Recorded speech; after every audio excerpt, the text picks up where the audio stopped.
everybody. Today I'm going to talk to you about kinematics. And kinematics is just a description of how things move. And of course it's physics, so we have to describe how they moved with math.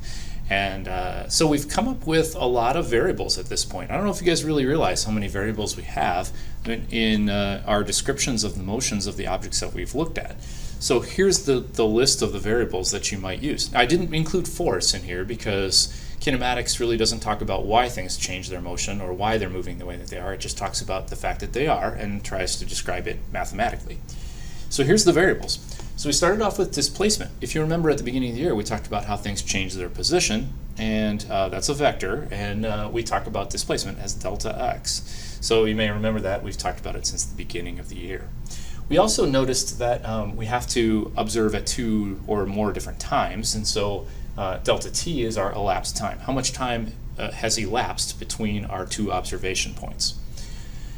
We then started the school year with the average velocity formula, which you might remember actually comes right here, where we related the displacement to the time and we found the average velocity. Don't forget that's a vector, so I'm going to go ahead and draw a vector arrow above that just so you guys remember that. Technically this is also a vector as well, so we have to keep in mind that the direction is important with those things. Anyway, continuing on. V sub 1 is the initial velocity, how fast it's going right at the beginning. So this is a little weird. This is an instantaneous velocity, and that's an average, so it's over a long period of time. So just kind of keep that in mind. Those are separate things. So initial velocity, how fast it's going right at the beginning. V sub 2, how fast it's going right at the end. We call it the final velocity. And last, the acceleration, which is that little a, also a variable, and it's related to delta V, which if we wanted to, we could also list up there as well. Delta V is the change in the velocity from V sub 1 to V sub 2. So we could put that in there as well if we wanted to, but we're not going to worry too much about it at this point. Anyway, so you may have noticed that we have these two formulas, and only those 2 formulas to work with when we talk about how things move. And quite frankly, they're not very helpful because they don't really relate a lot of things together. So each one only has 3 variables, and so you really can only do a little bit of modification with 2 of them to try to figure out what the 3rd one is. That's not very helpful for us. So in a real world situation, we might have to be a little bit more flexible than that. And this is an important one, both of those are dependent on time. And there are definitely situations in which it's too difficult to measure the time, or you're simply just not given the time to be able to do your analysis. And so as a result, we have to come up with some different methods for figuring out how things are moving. And so we have 3 new formulas, and these 3 new formulas are they kind of round out our description of kinematics in 1 dimension. So how things move in 1 dimension, we're going to use these 5 formulas. So there's the first 2. This one was from last unit. This one is the beginning of this unit. Now we have the additional formulas, and so the additional formulas are as follows.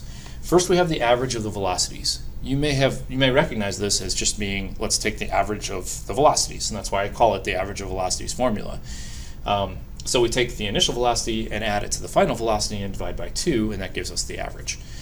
So if you started at 0 meters per second and then you're going 15 meters per second at some later time, on average you were going 7.5 meters per second because you added 0 plus 15 and divided by 2 and you got 7.5. Quite honestly, this is a super helpful formula that people always forget about. And so don't forget that this is actually an excellent shortcut in a lot of situations, particularly when you're dealing with accelerations that are constant like we do in this class. So just kind of keep that in mind. Very, very critical to remember that one. And quite frankly, a lot of students don't think about it. And they kind of push it off to the side like it's not important. Actually, it's the way I cheat and try to find answers the easy way a lot of times. So just kind of keep that in mind. That's a helpful formula to learn. This complicated formula here, I call the master motion formula because look at how many variables it relates.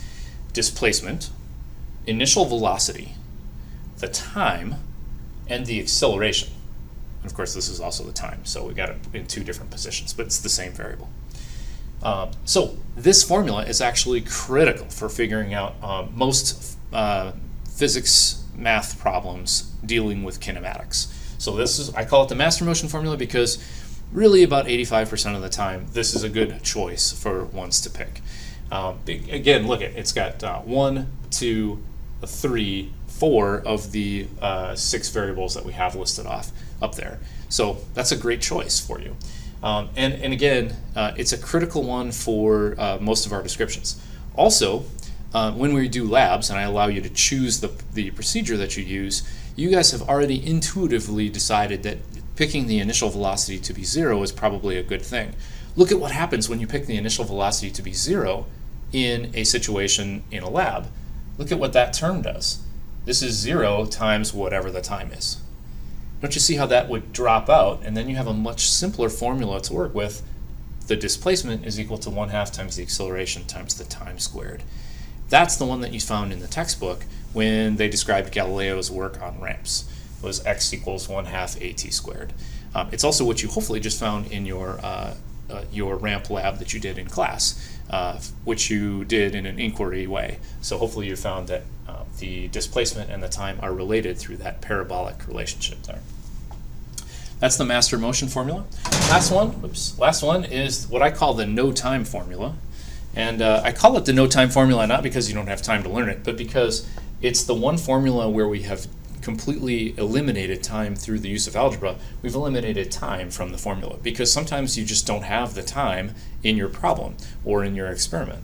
And so as a result, this has acceleration based off of the displacement instead of the time.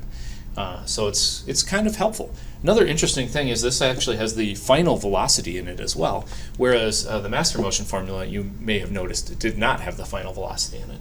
So this is the final velocity squared equals the initial velocity squared plus 2 times the acceleration times the displacement.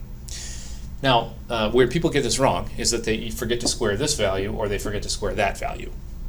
Okay, so just kind of keep that in mind. If you're getting it wrong, that's probably where you're having a problem. Also, notice what happens if you are smart and you pick your initial velocity to be 0 if the conditions are right. That term goes away and you're left with v2 squared equals 2a times delta x. And that makes your math a lot easier. And so that's something you want to think about. This formula can be derived in a bunch of different ways. We're going to show you later on in the class how you can use energy to try to derive this formula. And it's pretty helpful. But we're going to use it a bunch, so just kind of keep that in mind, how you can relate the displacement with how fast something is going. It's kind of a cool thing to do. You don't have to worry about the time that's involved. So if you had a situation like this, you know a tower is 100 meters tall, and you dropped something from the top of the tower. If you know what the acceleration due to gravity is, you know that the displacement is going to be 100 meters, you know it starts at 0 meters per second, you can figure out how fast it's going right before it hits the ground, if we assume that air resistance is not really having any effect. So you can see this is a pretty helpful tool for you because you don't have to break out your stopwatch and do the time for it. So anyway, those are our kinematic formulas. So again, you're going to need them on Quest. You're going to need them throughout at least a big chunk of the rest of the first quarter, and then they will continue to pop up again and again throughout the year. So you want to make sure that you know what you're talking about. If you have any questions, I highly encourage you to let me know. Otherwise, thanks for watching.